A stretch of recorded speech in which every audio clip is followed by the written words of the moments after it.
goes by, and I've been holding everything inside, but now I've got nothing left to hide.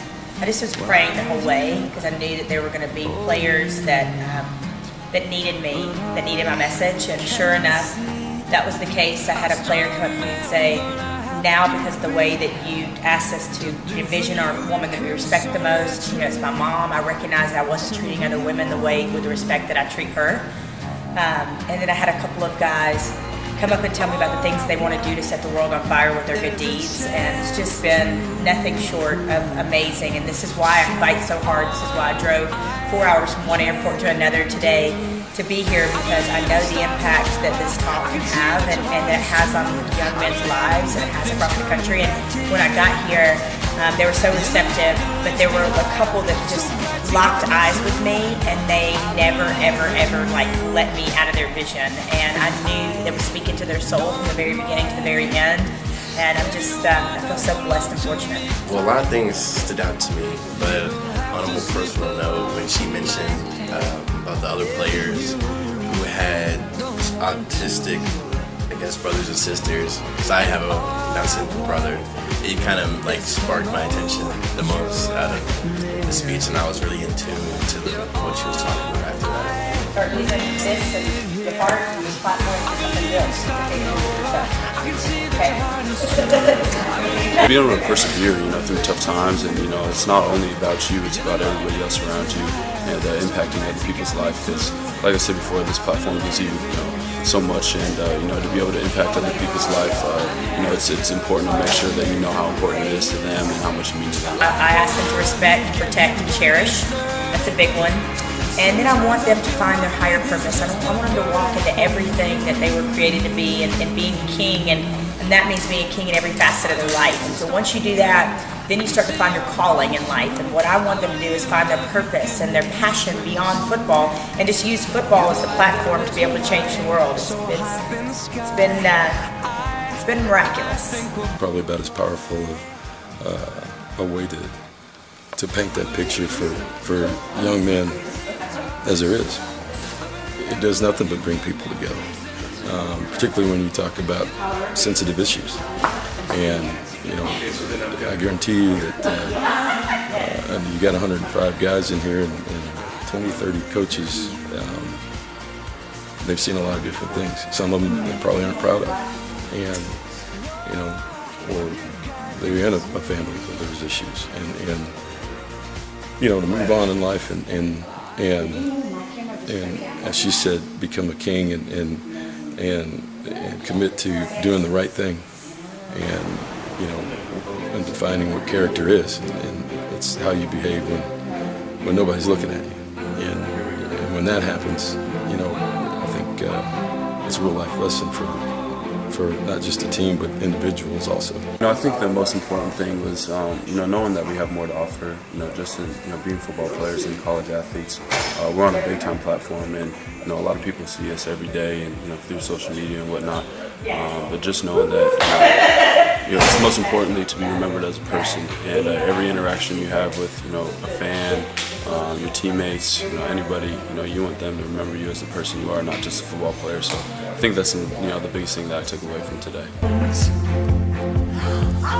just like a drum, I can hear their hearts beating. I know my God won't let them be defeated. Every child has a dream to belong and be loved. Boys become kings, girls will be queens, wrapped in your majesty. When we love the least of these. What's the most rewarding part of traveling the country, speaking to these players? What's the most rewarding part in your eyes? Beyond a shadow of a doubt, it's when I hug them afterwards. When I have them in my arms, I get to touch them and hug them and let them know that I care about them, and I want to see them be all that they can be. And I look in their eyes, and I get to see their hopes and their dreams and the things that have broken their hearts and the things that they're struggling with that a lot of times they don't ever tell coaches, because I'm not a coach, but they'll tell me. And to me, that's the most rewarding part, when I have my hands on them. And a lot of times, even when we're taking pictures and I'm up underneath their arm on purpose, like I want them to know what it feels like to protect a woman, to physically kind of shroud a woman and protect her. And so for me, it's not the talk. It has nothing really to do with what I say. It has more to do with the end, when I get to touch them and hug them. Their helmets are hanging in their lockers a lot more than they're on their head. You think we fill up this beautiful stadium Crown Field 7 times a year. The rest of the time, outside of the road games and things like that, we are molding them, shaping them. We spend a lot of time outside of this facility, and so it is paramount that we give them opportunities to make great decisions, to teach them, to encourage them, to challenge them, to correct them, all of those things. And so I am building them off the field is where my sweet spot is, and it's 100% imperative. He's great. She's got great presence. She's got great courage, because to tell stories about things that are easy to talk about, and also personal stories that are very, very difficult.